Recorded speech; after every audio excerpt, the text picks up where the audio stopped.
ada santri-santri juga, saya ingin ulas global dari awal mengenai sifat sholat Nabi.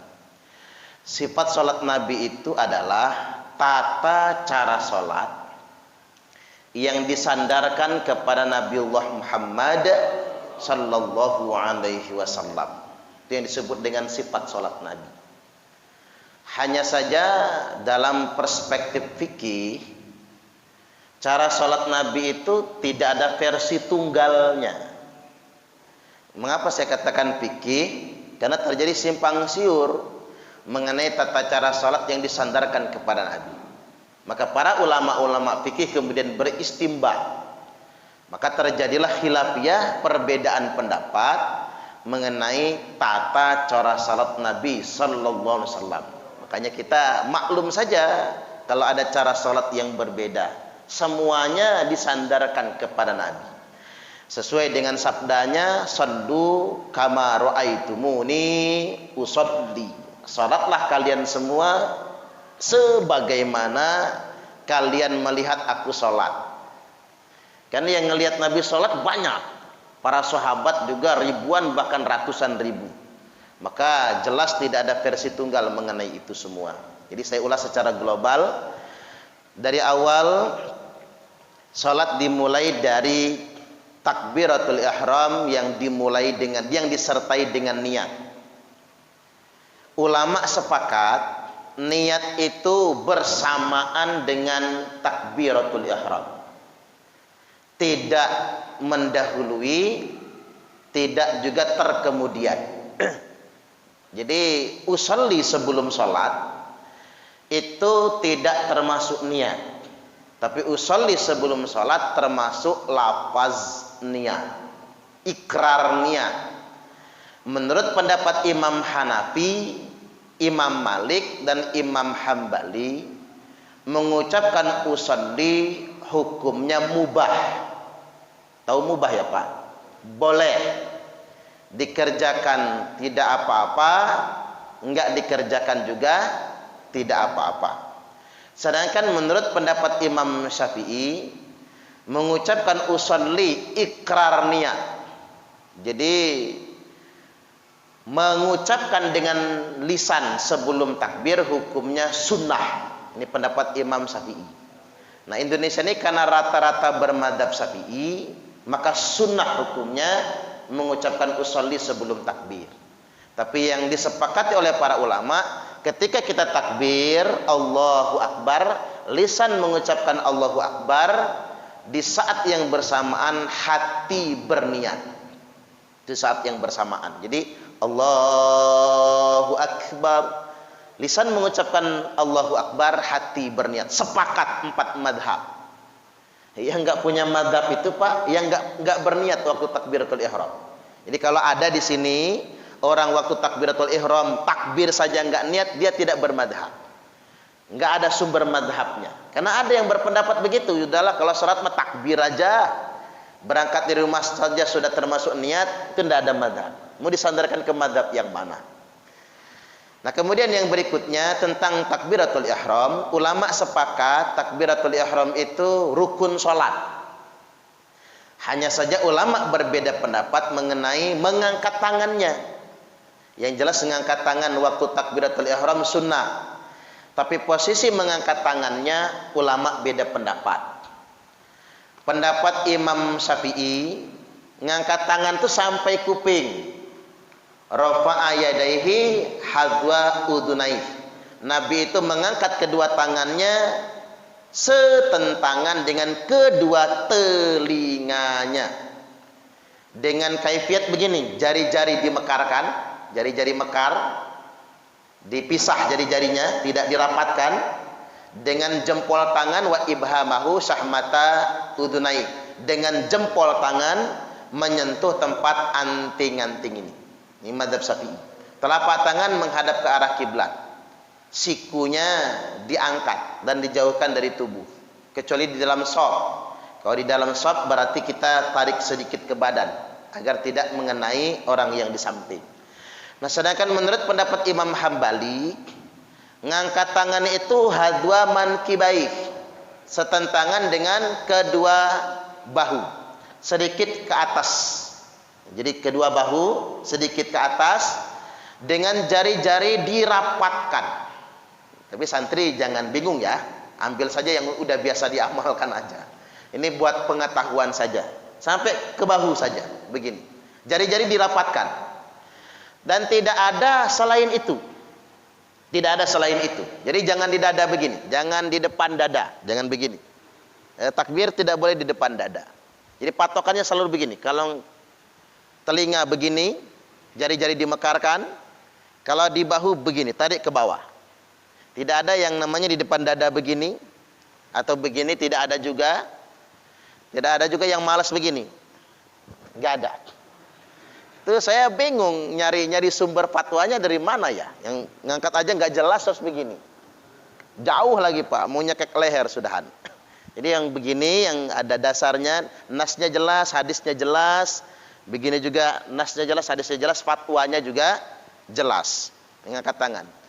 Kemudian yang berikutnya membaca setelah bersedekap, mengangkat tangan takbiratul ihram bersedekap. Mengenai bersedekap terjadi perbedaan pendapat juga. Menurut pendapat Imam Hanafi, bersedekap itu wad'ul kaffi 'alal kaffi. Telapak tangan ketemu telapak tangan. Telapak tangan kanan di atas telapak tangan kiri, tahta surah, di bawah udel, di bawah pusar. Ini pendapat Imam Hanafi. Kalau pendapat Imam Malik, sebagian pendapat Imam Malik disandarkan tidak sedekap. Maka kalau kita naik haji atau umrah nggak sedekap. Yang nggak sedekap itu bisa kita identifikasi kira-kira kalau nggak pengikut mazhab Maliki berarti pengikut mazhab Ja'fari. Jadi kalau Ja'far itu lebih ke Syiah, Pak. Orang Syiah itu kan fikihnya mazhabnya Ja'fari. Maka tidak bersedekap di dalam sholat. Nah, kalau pendapat Imam Syafi'i meletakkan tangan itu di bawah dada, di atas pusar. Jadi begini, di bawah dada, di atas pusar. Meletakkan, digenggam di pergelangan tangannya atau di lengannya. Ini mazhab Syafi'i. Bawah dada di atas pusar. Sedangkan mazhab Hambali meletakkan tangan itu seperti pendapat Imam Hanafi, yakni di bawah pusar. Nah, yang saya susah ketemu sandaran nasnya sama fatwanya itu yang sedekapnya di dada ke atas sedikit. Nah, begini. Jadi ini baru betul ini, Pak. Yang sedekap begini baru betul. Ada yang begini ya, ada yang begini, ada yang apa begini. Kalau tidak salah itu ada yang begini. Ini sangat baru sekali. Jadi kita susah mencari nasnya, sumbernya dari mana. Karena kata Imam Syafi'i, walaupun ada nas yang menyatakan di dada, itu dilarang benar-benar di dada. Maksudnya di bawah dada, di atas pusat. Nah, itu kayak gitu sebaiknya jangan. Ya. Yang begini tadi atau begini sebaiknya jangan. Di bersedekap itu, ini baju saya ini sedang nggak punya cantolan, Pak. Jadi susah nah gini. Ya, kita coba cantolkan. Bersedekap itu saya kasih contohnya. Bersedekap yang paling maksur itu diriwayatkan. Dan paling mu'tamad, diakui benar, disandarkan dengan berbagai macam madhab itu satu begini, bawah dada di atas pusar. Ya, mau geser ke kiri sedikit, pendekat sebagian madhab Syafi'i juga boleh, nggak apa-apa. Asal di bawah dada dan di atas pusar begini, atau di bawah pusar begini, atau di bawah pusar begini. Wad'ul kaffi 'alal kaffi. Telapak ketemu telapak. Yang nggak boleh itu kebawahan. Nah, kalau kebawahan nanti salah naroknya. Dan bahkan tidak bersedekap sama sekali boleh. Allahu Akbar, tidak sedekap sama sekali. Ini mazhab Maliki sebagian dan pendapat mazhab Ja'fari. Cuman saya saran saja sih, saran himbauan, ya jangan beginilah. Kan kejauhan dari pendapat Imam Hanafi, Imam Malik, Imam Syafi'i, Imam Hambali, jauh banget. Kejauhan, yang begini kejauhan. Jadi jangan diamalkan. Begini atas dikit nggak apa-apa lah, atas dikit. Ulu hati ya, begini boleh, begini juga boleh. Bahkan tidak bersedekap sama sekali. Itu yang disandarkan. Baik, kemudian yang berikutnya kita masuk ke perbedaan bacaan. Pendapat Imam tentang iftitah, Pendapat Imam Malik tidak ada iftitah sama sekali. Pendapat Imam Syafi'i iftitah itu Allahu Akbar kabiran walhamdulillahi katsiran wa subhanallahi bukratan wa asila ditambah inni wajahtu wajhiya. Enggak usah diributkan pakai inni wajahtu atau wajahtu saja. Itu sudah selesai itu Pak kajiannya ya. Jadi sama saja itu benar semua, enggak ada salahnya. Itu mazhab Syafi'i. Mazhab Hanafi dan mazhab Hambali iftitah itu bunyinya begini. Subhanakallahumma wa tabarakasmuka wa ta'ala jadduka wa la ilaha ghairuk. Itu pendapat Imam Hanafi dan Imam Hambali. Apa boleh kita mengamalkan iftitah dalam bentuk yang lain? Ya, selama itu ma'thur, ada riwayatnya. Allahumma ba'id baini. Itu juga boleh diamalkan. Termasuk juga iftitah jenis yang lain. Setelah iftitah disunahkan membaca ta'awudz. A'udzubillahi minasyaitonir rajim. Menurut pendapat Imam Hanafi dan Imam Hambali, ta'awudz itu cuma di rakaat pertama saja. Menurut pendapat Imam Syafi'i, ta'awudz dibaca di semua rakaat sebelum membaca Al-Fatihah. Ta'awudz itu. Kita jarang kan Pak baca ta'awudz kan sebelum Al-Fatihah di dalam sholat. Itu fatwa Imam Syafi'i sunnah. Menurut pendapat Imam Malik tidak membaca ta'awudz sama sekali. Setelah ta'awudz kita membaca Bismillahirrahmanirrahim. Nah, pendapat Imam Syafi'i, Bismillah adalah ayat pertama surah Al-Fatihah. Maka Bismillah wajib dibaca. Jadi kalau orang baca Fatihah tanpa Bismillah tidak sah sholatnya. Menurut Imam Hambali juga begitu. Bismillah adalah bagian dari surah Al-Fatihah. Cuman Bismillah dibaca sir. Ketika orang sholat tidak baca Bismillah juga tidak sah sholatnya. Sedangkan menurut pendapat Imam Hanafi, Bismillah itu bukan ayat surat Al-Fatihah, tapi sunnah membaca Bismillah. Ini Imam Hanafi.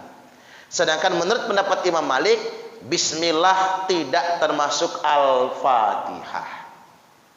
Jadi kalau Imam Malik sholat begini, Allahu Akbar, Alhamdulillahi Rabbil Alamin. Tidak pakai ta'awudz, tidak pakai iftitah, tidak pakai ta'awudz, tidak pakai Bismillah, langsung Alhamdulillahi Rabbil Alamin. Tapi jangan dipraktekkan di Indonesia ya Pak. Makmumnya nggak seneng banget ini. Saya cuman kasih tahu buat imam-imam di Indonesia itu, di mana bumi dipijak, di situ langit dijunjung. Yang paling bagus pakai Bismillah. Karena gini, di mazhab Syafi'i, Al-Fatihah nggak pakai Bismillah nggak sah sholatnya. Jadi kalau imam tidak pakai Bismillah, ragu makmumnya itu. Maka sebaiknya kalau di Indonesia pakai Bismillah. Kemudian yang berikutnya, pendapat Imam Syafi'i, Bismillah itu wajib, sudah tadi ya. Pendapat Imam Malik, Bismillah tidak dibaca, tapi sebaiknya tidak diamalkan di Indonesia. Selanjutnya membaca Al-Fatihah. Al-Fatihah ini ulama sepakat tentang Al-Fatihah merupakan rukun sholat. Hanya beda pendapat ngebacanya bagi makmum. Kalau menurut pendapat Imam Syafi'i, makmum wajib membaca Al-Fatihah. Jadi setelah Al-Fatihahnya imam, makmum tetap wajib membaca Al-Fatihah. Ini yang umum di Indonesia. Setelah itu membaca surat. Ulama 4 mazhab sepakat membaca surat hukumnya sunnah. Jadi kalau orang sholat tidak membaca surah setelah Al-Fatihah, sholatnya sah. Apalagi dalam kondisi darurat misalnya, sedang sakit sholatnya Pak tidak membaca surat karena ingin lebih cepat misalnya, tidak jadi masalah. Lantas kemudian ruku'. Nah, terkait dengan ruku', saya langsung praktekkan saja. Terkait dengan ruku', tata cara ruku' disunahkan tetap mengangkat tangan. Kalau menurut madhab Syafi'iyah begini sebelum ruku', madhab Hambaliyah begini. Jadi kita dari bersedekap, ketika kita hendak ruku' tetap mengangkat tangan. Allahu Akbar. Begini. Tata caranya ruku', takbir, mengangkat tangan, Kemudian meletakkan kedua telapak tangan di kedua lutut. Letakkan kedua telapak tangan di kedua lutut. Jari-jari direnggangkan. Ini jari-jari ini ya Pak. Jari-jari direnggangkan. Kemudian kepala tidak terlalu nunduk. Jadi jangan begini. Tidak juga terlalu ngangkat. Jangan sampai melihat ke depan. Tapi melihat saja ke tempat sujud kita. Begini.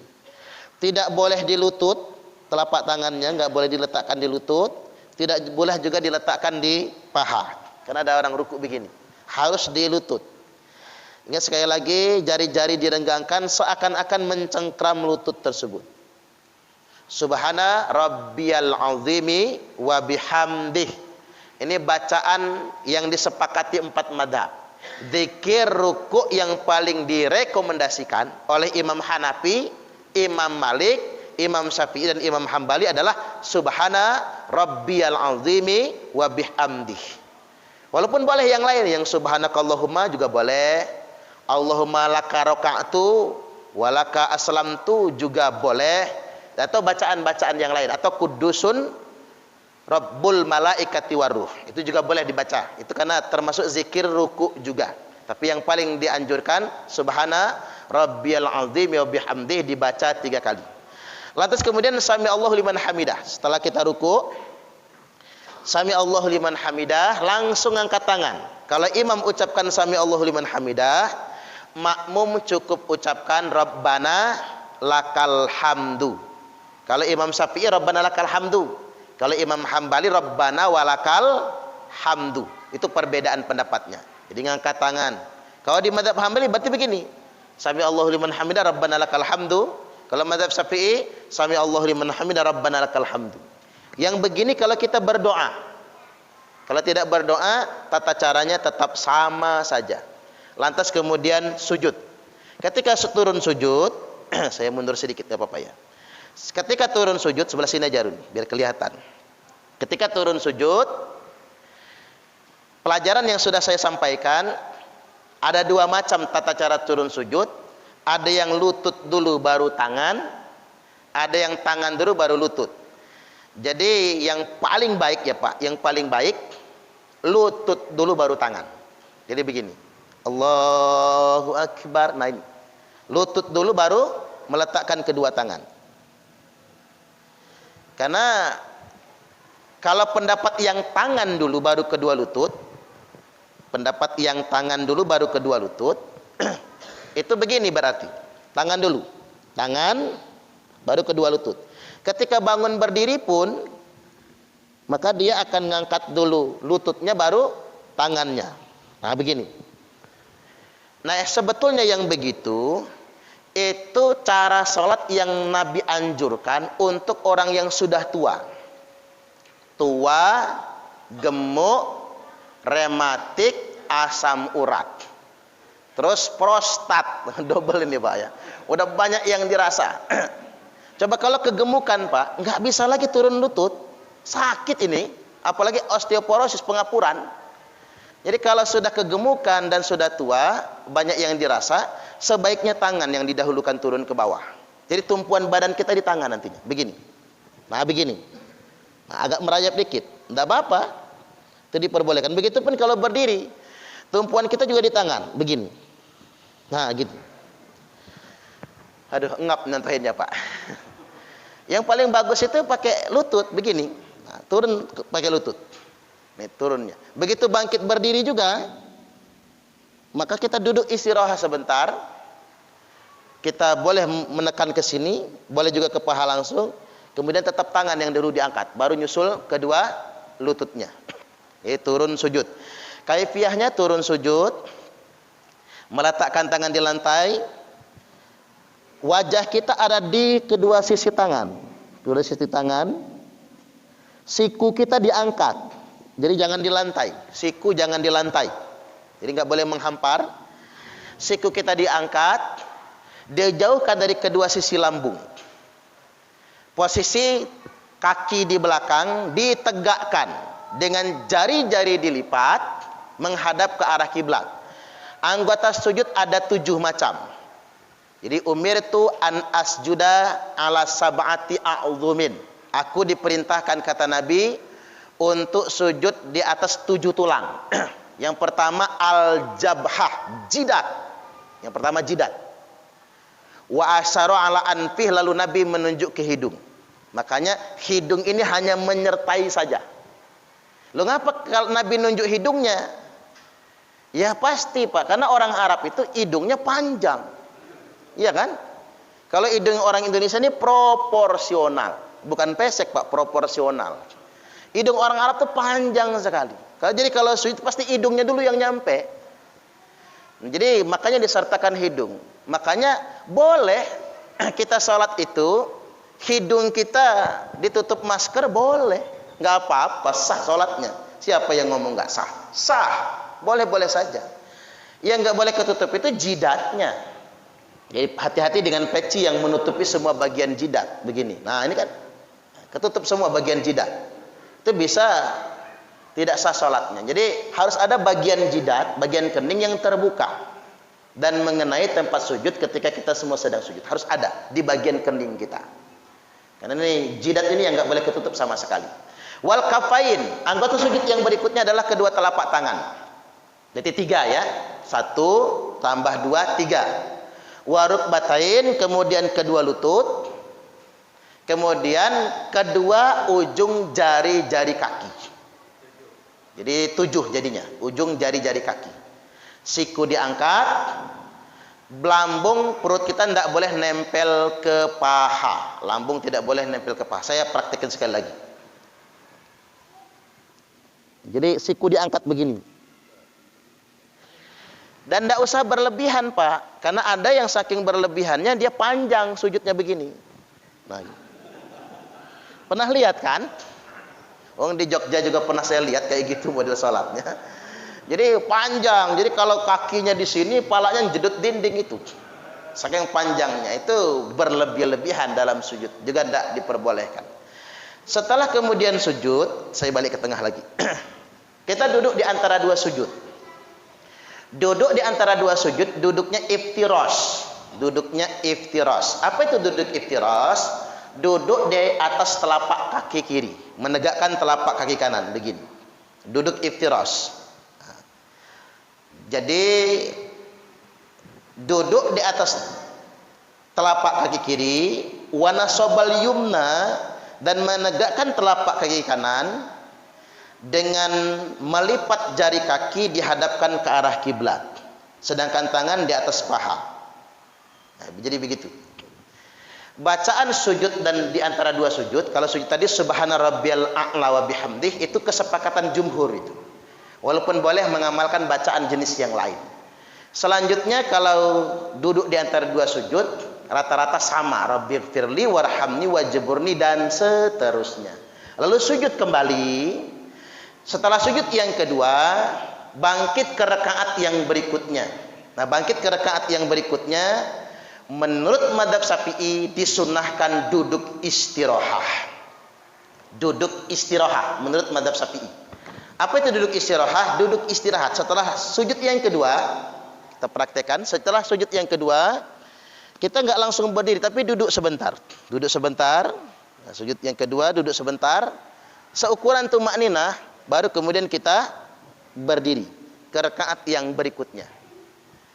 Jadi sebaiknya ya Pak, sebaiknya setelah sujud yang kedua mau berdiri ke rakaat berikutnya tidak langsung berdiri, tapi duduk istirahah terlebih dahulu. Nah, itu berlangsung rakaat pertama dan rakaat berikutnya sama saja. Kita langsung ke tasahud awal. Adapun tasahud awal, ulama sepakat tasahud awal itu hanya baca tasahudnya saja dan menambahkan sekali sholawat. Tasahud itu apa? Sampai syahadat. Jadi dari at-tahiyat sampai syahadat. Asyhadu an la ilaha illallah wa asyhadu anna muhammadar rasulullah, sampai situ saja. Itu yang namanya tasahud. Sepakat ulama sampai situ. Tinggal menambahkan sholawat. Sebagian ulama berpendapat ketika wa asyhadu anna muhammadar rasulullah, ucapkan saja sallallahu alaihi wasallam, lalu berdiri. Sedangkan menurut pendapat Imam Syafi'i, setelah mengucapkan syahadat, ucapkan Allahumma sholli ala sayyidina Muhammad, lalu berdiri. Dan 4 madzhab sepakat makruh hukumnya membaca salawatnya diperpanjang sampai wa ala ali sayyidina Muhammad, kemudian sampai fil alamina innaka hamidum majid. Itu nggak boleh. Diingat ya Pak, ini sepakat, nggak ada perbedaan pendapat. Saya menemui beberapa pelajaran di sekolah di Indonesia, guru atau ustadz mengajarkan tasawuf awal sampai fil alamina innaka hamidum majid. Saya tanya sama dia, kok sampai situ ustadz ngajarnya? Ya kata dia, ulama sudah sepakat tasawuf awal dan tasawuf akhir tidak ada bedanya. Iya, nggak ada bedanya. Tasawufnya nggak ada bedanya, karena tasawuf itu sampai kalimat syahadat. Tapi membaca sholawat setelah tasawuf itu ada bedanya. Ulama 4 madzhab sepakat membaca sholawatnya sekali saja, tidak boleh lebih, kecuali di tasawuf akhir. Baik, adapun tentang tasawuf akhir, setelah kita tasawuf, lalu disunahkan membaca sholawat. Sholawat yang dibaca adalah sholawat Ibrahimiyah. Cuman bedanya, sebagian ulama berpendapat sholawat Ibrahimiyah dibaca apa adanya, sedangkan Imam Syafi'i berpendapat disunahkan tetap menyebut sayyidina sebelum menyebut nama Nabi. Allahumma sholli ala sayyidina Muhammad wa ala ali sayyidina Muhammad, dan seterusnya sampai fil alamina innaka hamidum majid. Kemudian berdoa sebelum salam. Bacaan cara duduk tasawuf awal, duduk iftiras, duduk di atas telapak kaki kiri. Sedangkan tasawuf akhir duduknya duduk tawarruk. Nah, biar santri ngelihat duduk tawarruk, menegakkan telapak kaki ke kanan, menghamparkan telapak kaki kiri, dan duduk langsung di lantai. Ini namanya duduk tawarruk. Telapak kaki kanan ditegakkan, menegakkan telapak kaki kanan, menghamparkan kaki kiri, duduk begini. Dengan jari-jari telapak kaki kanan dilipat menghadap ke arah kiblat.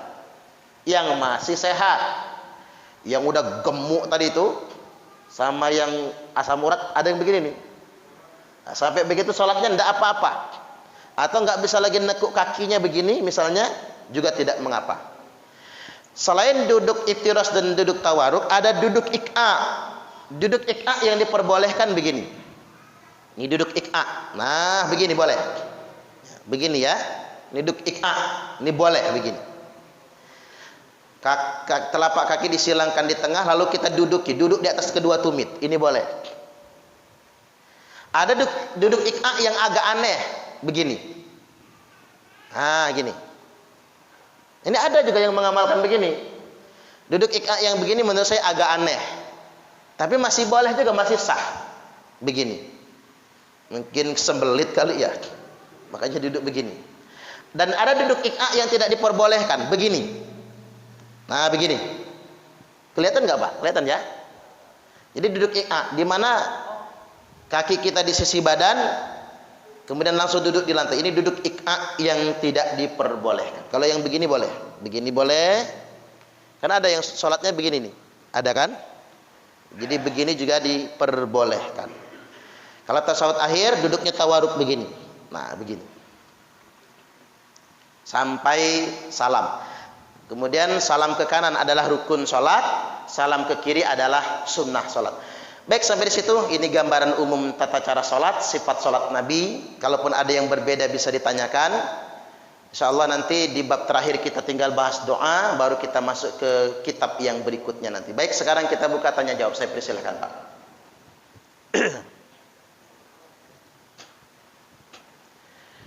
Bebas nanya, bebas.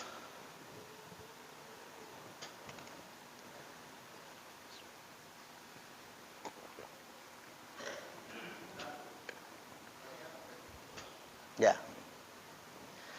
Bersedekap, bawah dada di atas pusar, mengarah ke kiri. Mengarah ke kiri, ya. Begitu. Ke kiri. Ke arah ke kiri. Gini ya. Itu pendapat yang disandarkan kepada Imam Ali. Sebagian pengikut mazhab Syafi'i itu mengamalkannya. Hukumnya boleh tidak? Jawabannya iya, boleh. Mengapa di rusuk kiri? Ingat, naruhnya di bawah rusuk ya. Ini rusuk, di bawah rusuk kiri. Karena kalau orang-orang tasawuf Pak, bawah rusuk kiri itu adalah pintu keluar masuknya setan. Jadi ketika sholat ditutup agar setan tidak bisa keluar masuk dari bawah rusuk kiri tersebut. Makanya orang-orang yang sedekapnya ke kiri biasanya orang-orang tasawuf, orang-orang torekoh itu. Kayak di Kalimantan itu apa namanya, abah guru sekumpul ya, daerah begitu, termasuk orang Syafi'iyahnya Sumatera itu rata-rata sedekapnya ke kiri. Mengapa orang Sumatera yang madhab Syafi'i sedekapnya ke kiri? Kemungkinan besar orang Sumatera yang sedekapnya di kiri itu dulu punya sanad keilmuan bukan sanad keilmuan saja, punya sanad thariqah. Mereka bukan hanya belajar fikih, juga ikut berthariqah juga. Makanya sedekapnya di bawah rusuk kiri. Jadi begitu. Baik. Silakan, masih ada. Jadi boleh ya. Bahasa sederhananya boleh. Baik, masih ada? Ya, boleh. Ya, Pak Haji silakan.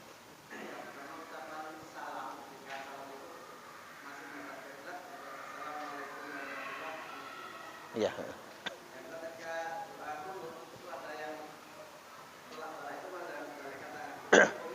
Ya.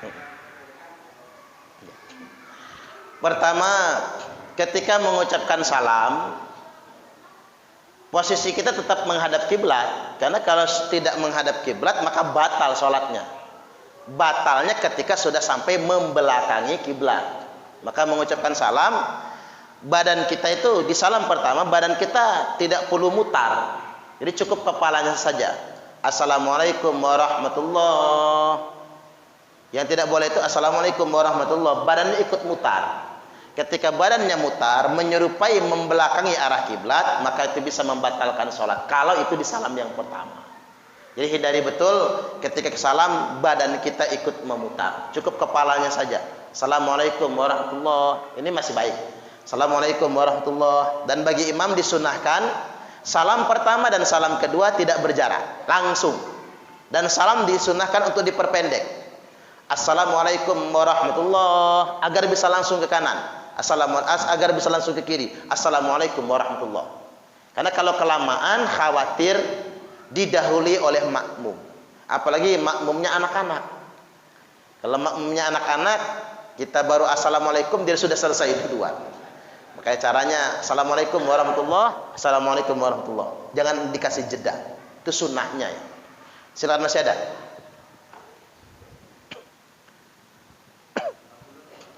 Oh, dia doa kunut tadi. Ya.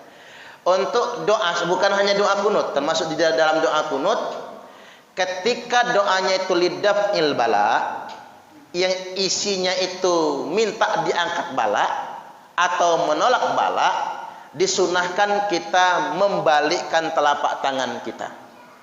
Jadi Nabi itu kalau doanya minta diangkat bala, maka zuhur punggung telapak tangannya mengarah ke langit, sedangkan butun perut telapak tangannya mengarah ke bumi. Ini Nabi kalau berdoa intinya menolak bala. Tapi kalau Nabi minta sesuatu maka telapak tangannya mengarah ke langit. Jadi sunnah hukumnya dalam kondisi apapun, kalau doa isinya menolak bala maka dibalikkan, tangan menghadap, telapak tangan dihadapkan ke bawah, punggungnya dihadapkan ke atas. Dan dikerjakan dalam doa kunut hukumnya sunnah. Ketika kunutnya ada isi doanya nolak bala. Misalnya Allahumma dfa'annal ghala wal bala wal waba, balikkan telapak tangan. Tapi tidak membalikkan juga enggak apa-apa. Tapi sunnahnya membalikkan telapak tangan.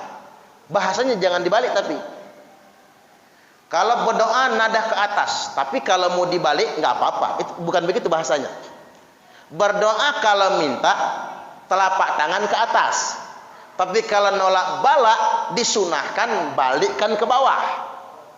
Tetapi ketika nolak bala enggak balik ke bawah juga masih boleh. Jadi begitu. Jelas Pak Haji ya? Baik, masih ada.